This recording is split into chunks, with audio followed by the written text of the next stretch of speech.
उम्मीदवार नहीं घोषित करती तो क्या आप चुनाव लड़ना चाहेंगे?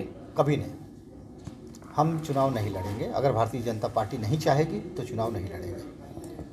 तथाकथित ये आरोप लगाया जा रहा है कि आप हैं बीजेपी से कैंडिडेट रहे हैं, आपकी माताजी आरजेडी से हैं और वर्तमान में भी सूत्री सदस्य भी। जी, माताजी बहुत पहले से आरजेडी में हैं, कोई छुपाने की बात नहीं है। यहाँ की महिला मोर्चे की जिलाध्यक्ष भी रही हैं और समय आने के बाद हमारे साथ हैं। उनका आशीर्वाद हमें प्राप्त है और वो हमारे साथ ही रहेंगे। तो इस स्थिति में घर में ही बगावत शुरू हो जाएगी? घर में बगावत नहीं बोल सकते हैं। दो विचारधारा होती है। माताजी का विचारधारा रहा था आरजेडी की तरफ, लेकिन अभी हमारे साथ हैं और आने वाले समय में भी हमारे साथ ही रहेंगे। औरंगाबाद जिले में एक भी एनडीए का विधायक विधानसभा में नहीं है। जी।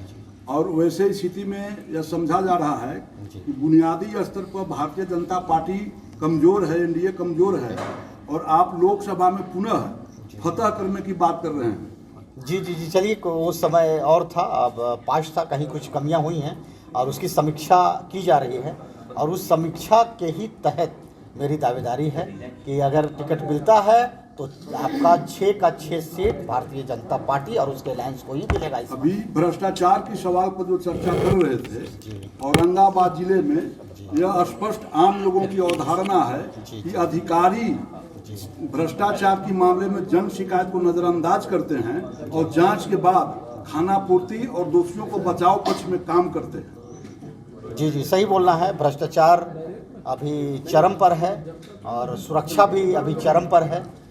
ये सोचने का विषय है, उसको मैं डिनाई नहीं कर सकता और उसको दूर करने की मैं कोशिश करूंगा और मौका मिला तो उसको दूर करूंगा। सर, प्रतिदिन आप जनसंपर्क यात्रा कर रहे हैं, आम पब्लिक से कैसा रिस्पॉन्स मिला? बहुत अच्छा रिस्पांस मिला है, इसीलिए हमारा हौसला बढ़ता जा रहा है और लोग हमारे साथ हैं, जनता साथ है, तभी हम बोल रहे हैं कि टिकट मिलने की हमें संभावना है। जनता साथ नहीं होती तो संभावना नहीं रहती। एक दूसरे को जानने के लिए हमने बुलाया है ताकि हम हमारे बारे में जानें और हम आप लोगों के बारे में जानें। प्लस कुछ मुद्दे लेकर के हम आपके औरंगाबाद शहर में आए हुए हैं।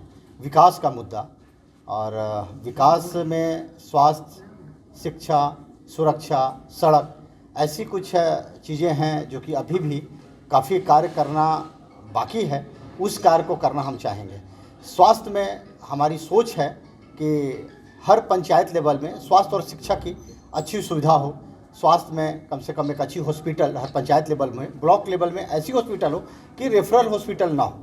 डिस्ट्रिक्ट में तो बात अलग है, यहाँ तो आज डिस्ट्रिक्ट लेवल में भी रेफरल हॉस्पिटल है। हम चाहेंगे हर ब्लॉक में स्वास्थ्य की, ये हमारी बुनियादी सुविधाएं हैं जो कि जनता को चाहिए, वो लेकर के हम आए हुए हैं। शिक्षा में भी प्राइमरी से लेकर के हायर एजुकेशन तक अभी भी बहुत कार्य करने बाकी है। कार्य हुए हैं, बहुत कार्य करने अभी बाकी है। जैसे कि मेडिकल कॉलेज अगर हमारे यहाँ हो तो उसमें स्वास्थ्य के लिए भी हमारे लिए अच्छा है, हॉस्पिटल का भी काम करेगा और पढ़ाई के लिए भी रहेगा। तो मेडिकल कॉलेज हो, IIT लेवल का इंजीनियरिंग कॉलेज हो, MBA कॉलेज हो और एग्रीकल्चर हो, चूँकि एग्रीकल्चर बेस्ड हम लोगों का जगह भी है, तो यहाँ पर अगर कृषि का अगर कॉलेजेज हो तो एग्रीकल्चर से भी रिलेटेड हमको वहाँ से सलाह मिलता जाएगा और खेत वगैरह में क्या खेती होना चाहिए वो सलाह भी सबों को मिलता जाएगा। तो ऐसी सुविधाएं शिक्षा को लेकर के है। सड़क आज भी बहुत सा गांव में बहुत पतली सड़क है, 3.5 मीटर की सड़क, 3 मीटर की सड़क, 2 गाड़ियां आने के बाद एक गाड़ी को रोकना पड़ता है, या इमरजेंसी में अगर किसी को हॉस्पिटल भी जाना पड़े तो उस सड़क का भी कार्य अभी बाकी है। वो सड़क का कार्य भी हम चाहेंगे कि हो। दोषी कौन है? दोषी के लिए तो देखिए, जितने भी कार्य बोल रहे हैं सबसे पहले तो बिहार सरकार होती है। बिहार सरकार को ही ये कार्य करना है और जब सरकार ही हमारी नहीं होगी तो सारी चीज़ें कैसे होगी? सरकार को तो एक्टिव होना ही पड़ेगा। तो औरंगाबाद को नहीं ध्यान दिया गया है। सरकार जो भी है 30 साल से, अभी तो 15 साल से माननीय मुख्यमंत्री जो भी हैं वो नालंदा, राजगीर के अलावा कहीं दूसरी जगह नहीं निकल पाए हैं। तो हम चाहेंगे कि कम से कम औरंगाबाद पर भी ध्यान हो और औरंगाबाद को बहुत आगे आना चाहिए। पहले तो एनडीए की गठबंधन की सरकार यहाँ चल रही थी बिहार में। जी, उस समय देखिए, जिस समय एनडीए की गठबंधन थी, आपको भी जानकारी है कि काफ़ी चीज़ें हुआ था। उस समय के बाद काफ़ी काम जो होना था वो रुक गया। एनडीए गठबंधन के साथ जो भी था कार्य करने की कोशिश की गई और फुल फ्लेड मुख्यमंत्री हमारा नहीं होने के कारण थोड़ा सा अफेक्टेड तो होता ही है। फुल फ्लेड मुख्यमंत्री हमारा नहीं था और आने वाला समय में अब अगर हमारा सरकार आता है तो उससे ही आशा रहेगी कि वो करेगी। बाकी इन सरकार का जो था वो तो दिख गया है कि क्या कर रहे हैं क्या नहीं।